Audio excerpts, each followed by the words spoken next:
السلام علیکم ورحمۃ اللہ وبرکاتہ۔ آج میں آپ لوگوں کو قرآن مجید کی کچھ آیتوں کا ترجمہ، اس کا مطلب اور رسول اللہ صلی اللہ علیہ وسلم کی کچھ احادیث سنانے جا رہا ہوں۔ قرآن مجید کی یہ آیتیں اور احادیث مبارکہ ہمارے اندر اتحاد، اتفاق، آپس میں ایک دوسرے کے لیے محبت پیدا کرنے کے لیے بہترین طریقہ ہے۔ میں یہ بات گارنٹی کے ساتھ کہہ سکتا ہوں کہ اگر ہم ان احادیث پر عمل کر لیں اور ان احادیث کو سننے کے بعد آج یہ نیت کر لیں کہ میں انشاءاللہ خود سے، دوسروں پر اپلائی نہیں، خود سے اس کی شروعات کروں گا اور قرآن مجید کی ان آیتوں پر، احادیث مبارکہ پر عمل کروں گا، میں آپ کو گارنٹی دے رہا ہوں انشاءاللہ ثم انشاءاللہ ہمارے گھروں میں محبت پیدا ہوگی، محلے میں محبت پیدا ہوگی، اور امت کے اندر جو ہم اتفاق اور اتحاد چاہتے ہیں وہ پیدا ہوگا۔ آئیے جانتے ہیں قرآن مجید کی آیتیں اور احادیث مبارکہ جن کے ذریعے ہمارے آپس کے تعلقات مضبوط ہوتے ہیں، جن کے ذریعے ہمارے دلوں میں ایک دوسرے کے لیے محبت پیدا ہوتی ہے، جس کے ذریعے ہمارے بیچ میں سے انتشار، اختلافات، نفرتیں ختم ہوتی ہیں۔ یہ احادیث ہم لوگوں کو جاننا بہت ضروری ہے۔ سب سے پہلے میں قرآن مجید کی آیتیں آپ کو سنانا چاہتا ہوں۔ اللہ تعالیٰ سورہ الحجرات میں ارشاد فرماتا ہے، اعوذ باللہ من الشیطان الرجیم، بسم اللہ الرحمن الرحیم، انما المؤمنون اخوة فاصلحوا بین اخویکم واتقوا اللہ لعلکم ترحمون یا ایہا الذین آمنوا لا يسخر قوم من قوم عسى ان يكونوا خيرا منهم ولا نساء من نساء عسى ان يكن خيرا منهن ولا تلمزوا انفسكم ولا تنابزوا بالالقاب۔ اللہ تعالیٰ کا ارشاد ہے، مومن تو ایک دوسرے کے بھائی ہیں، لہٰذا اپنے بھائیوں کے درمیان تعلقات درست کرو۔ اور آگے اللہ تعالیٰ جو ارشاد فرماتا ہے اس کا ترجمہ ہے، اے ایمان والوں، کوئی قوم کسی قوم کا مذاق نہ اڑائے۔ ممکن ہے کہ وہ لوگ ان سے بہتر ہوں جن کا آپ مذاق اڑا رہے ہو سکتا ہے کہ وہ مذاق اڑانے والوں سے بہتر ہوں اللہ کے نزدیک، اور نہ عورتیں ہی دوسری عورتوں کا مذاق اڑائیں۔ ممکن ہے کہ وہی عورتیں مذاق اڑانے والی عورتوں سے بہتر ہوں جن کا مذاق اڑایا جا رہا ہے۔ اور نہ آپس میں تانا دو، نہ ایک دوسرے پر الزام لگاؤ، اور نہ ایک دوسرے کے برے نام رکھو۔ یا ایہا الذین آمنوا اجتنبوا کثیرا من الظن ان بعض الظن اثم ولا تجسسوا ولا یغتب بعضکم بعضا۔ اے ایمان والو، زیادہ تر گمانوں سے بچا کرو، بے شک بعض گمان ایسے گناہ ہوتے ہیں جن پر اخروی سزا واجب ہوتی ہے، اور کسی کے عیبوں اور رازوں کی جستجو نہ کیا کرو، اور نہ پیٹھ پیچھے ایک دوسرے کی برائی کیا کرو۔ میرے عزیز بھائیوں، قرآن مجید کی یہ وہ آیتیں ہیں جس میں اللہ تعالیٰ ہمیں نصیحت فرما رہا ہے کہ دیکھو ایسے ایسے نہ کرو۔ تو ان آیتوں پر عمل کرنے کی آج نیت کرنا ہے۔ اب آئیے حدیث میں آپ کو سنانا چاہتا ہوں کہ احادیث مبارکہ میں رسول اللہ صلی اللہ علیہ وسلم کی کیا تعلیمات ہیں۔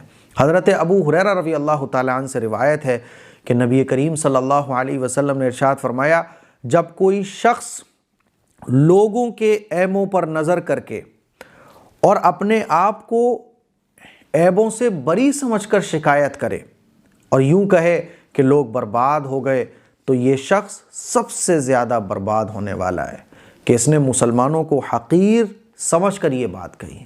تو کسی کو نیچا سمجھ کر اس طرح کی فیلنگ نہیں آنا چاہیے کہ میں سب سے اچھا ہوں اور یہ سب برباد ہیں، یہ سب بیکار لوگ ہیں۔ دیکھو اللہ کے نبی نے کتنی سخت وعید بیان فرمائی ہے۔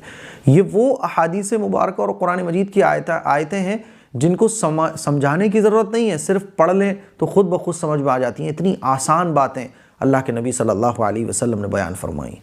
حضرت عبداللہ ابن مسعود رضی اللہ تعالیٰ عنہ سے روایت ہے کہ رسول اللہ صلی اللہ علیہ وسلم نے ارشاد فرمایا، کسی کو بلا وجہ برا کہنا بڑا گناہ ہے، اور اس سے بلا وجہ لڑنا کفر ہے۔ یعنی آدمی بلا وجہ کسی کو برا بلا کہہ رہا ہے تو یہ بڑا گناہ ہے، اور کسی سے بلا وجہ لڑ رہا ہے تو یہ کفر کے برابر بڑا گناہ ہے۔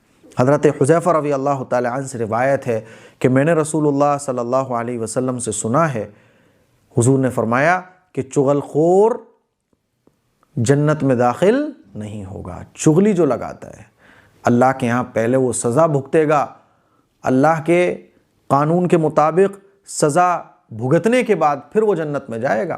لا يدخل الجنت قطات، چغل خور جنت میں داخل نہیں ہوگا۔ حضرت ابو ہریرہ رضی اللہ تعالیٰ عنہ سے روایت ہے کہ رسول اللہ صلی اللہ علیہ وسلم نے فرمایا قیامت کے دن سب سے بدتر حالت میں اس شخص کو پاؤ گے۔ کس کو پاؤ گے؟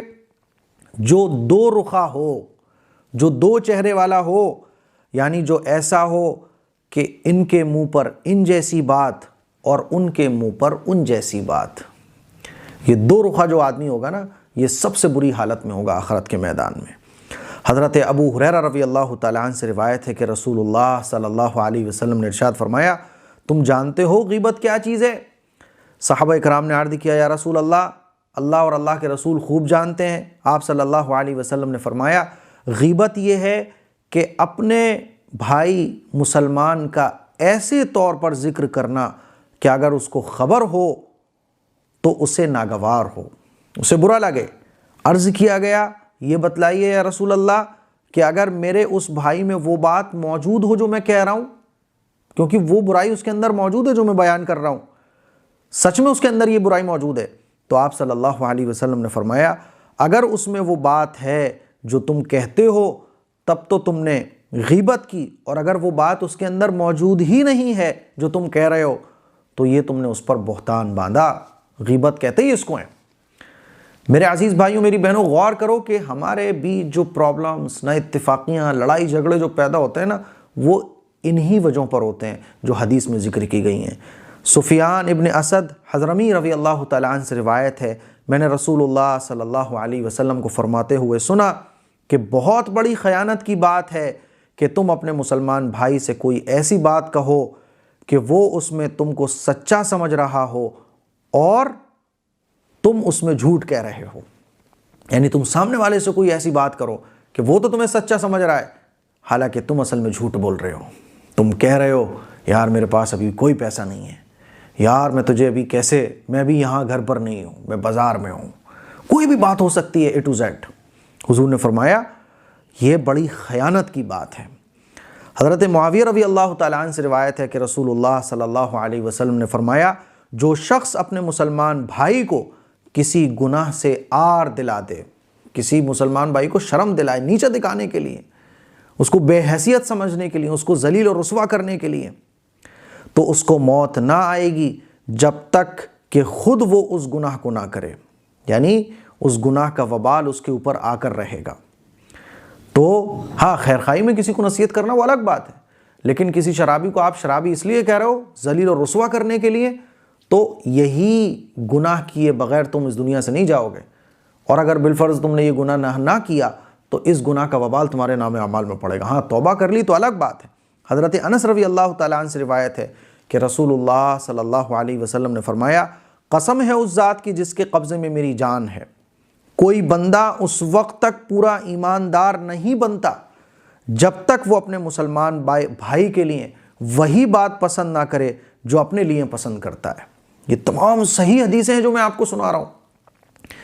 ان حدیث پر اگر ہم لوگ عمل کر لیں، جھگڑے ختم ہو جائیں، نہ اتفاقیاں ختم ہو جائیں، انتشار ختم ہو جائیں، اتفاق اور اتحاد پیدا ہو جائے، محبت پیدا ہو جائے۔ دیکھیے ہم لوگ اپنے لیے کچھ اور پسند کرتے ہیں، سامنے والے کے لیے کچھ اور پسند کرتے ہیں۔ کسی کا پیسہ ہم نے مار لیا، اگر یہی پیسہ سامنے والے نے مارا ہوتا تو ہم یہ سوچتے ہیں یار میرا پیسہ مل جائے۔ اگر اس ایک حدیث پر بھی ہم عمل کر لیں تو سارے لڑائی جھگڑے، نفرتیں، مصیبتیں، پرابلمز ختم ہو جائیں گے ہمارے معاشرے کے اندر سے۔ حضرت واصلہ رضی اللہ تعالیٰ عنہ سے روایت ہے کہ رسول اللہ صلی اللہ علیہ وسلم نے فرمایا اپنے مسلمان بھائی کی کسی دنیاوی یا دینی بری حالت پر خوشی مت ظاہر کرو، کسی کی بری حالت پر خوشی ظاہر مت کرو، ہو سکتا ہے کہ کبھی اللہ تعالیٰ اس پر رحمت فرما دے اور تجھ کو اس حالت میں مبتلا کر دے۔ دنیاوی اعتبار سے کوئی مشکل آ گئی، خوش ہو رہے ہو آپ، واہ بہت اچھا ہوا، بہت بڑھیا ہوا۔ دینی اعتبار سے کوئی مشکل آ گئی، خوش ہو رہے ہو آپ، خوش مت ہو، کسی کی مصیبت پر خوشی کا اظہار مت کرو، ہو سکتا ہے کہ اللہ تعالیٰ اس کو نجات دے دے اور تمہیں اس مصیبت میں مبتلا کر دے۔ یہ وہ احادیث ہیں جس کے ذریعے ہمارا معاشرہ ایک خوبصورت معاشرہ بن سکتا ہے۔ جو ہم اتحاد اور اتفاق کی باتیں کرتے ہیں وہ ان حدیث کے بغیر پاسبل ہی نہیں ہے۔ تو آئیے ارادہ کرتے ہیں کہ ان احادیث پر ہم انشاءاللہ آج سے عمل کریں گے۔ السلام علیکم ورحمۃ اللہ وبرکاتہ۔